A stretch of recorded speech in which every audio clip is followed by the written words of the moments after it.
36 जिल्हे 36 बातम्या. News G9 Maharashtra. उत्तर तुमच्या प्रश्नांची.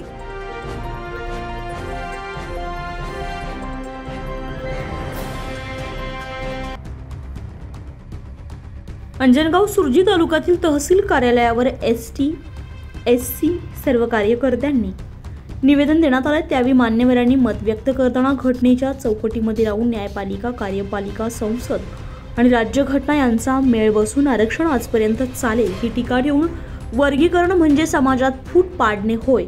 SC ST हे वंचित घटक असून त्यांना न्याय देण्यासाठी आरक्षण घटनेने दिले.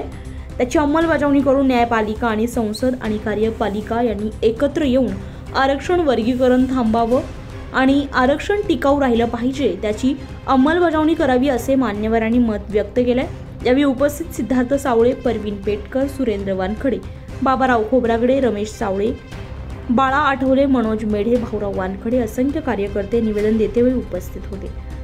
या समस्या जी आहे या समस्येला महाराष्ट्रातील OBC बहुजन पार्टीचा पूर्ण पाठिंबा आहे. ही जी घटनाविरोधी क्रिया या सर्वोच्च न्यायालयाने केलेली आहे ही अतिशय तुच्छ आहे.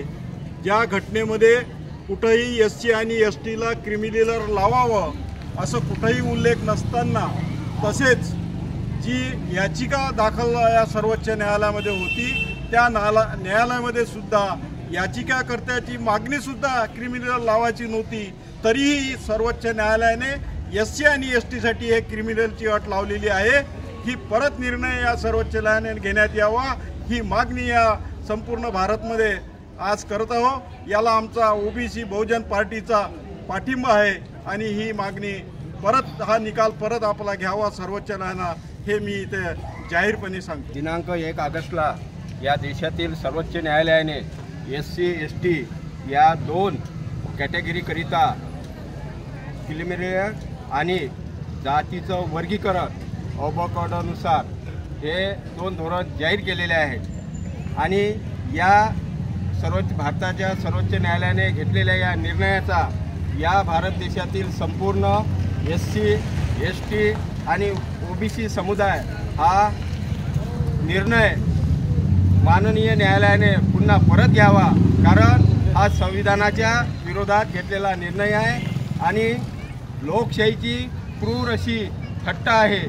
जो पावर संसदेला आहे, जो पावर विधानमंडळाला आहे, तो पावर या देशातील जर सर्वोच्च न्यायालय वापरत असेल, आज जे भारतामध्ये जे SC STच्या विरोधात जे कटस्थान चालू आहे, जे शासनाने जो निर्णय दिलेला आहे, जो आपला न्यायालयाने निर्णय आहे, 9व्या सूचीमध्ये त्याला रिवर्स घेऊन खरोखर याचं वर्गीकरण थांबावं आणि भारतीय घटनेच्या राज्यघटनेच्या अनुसार त्याला एक कायद्याची चौकट देऊन खरोखर ते अबाधित ठेवावं.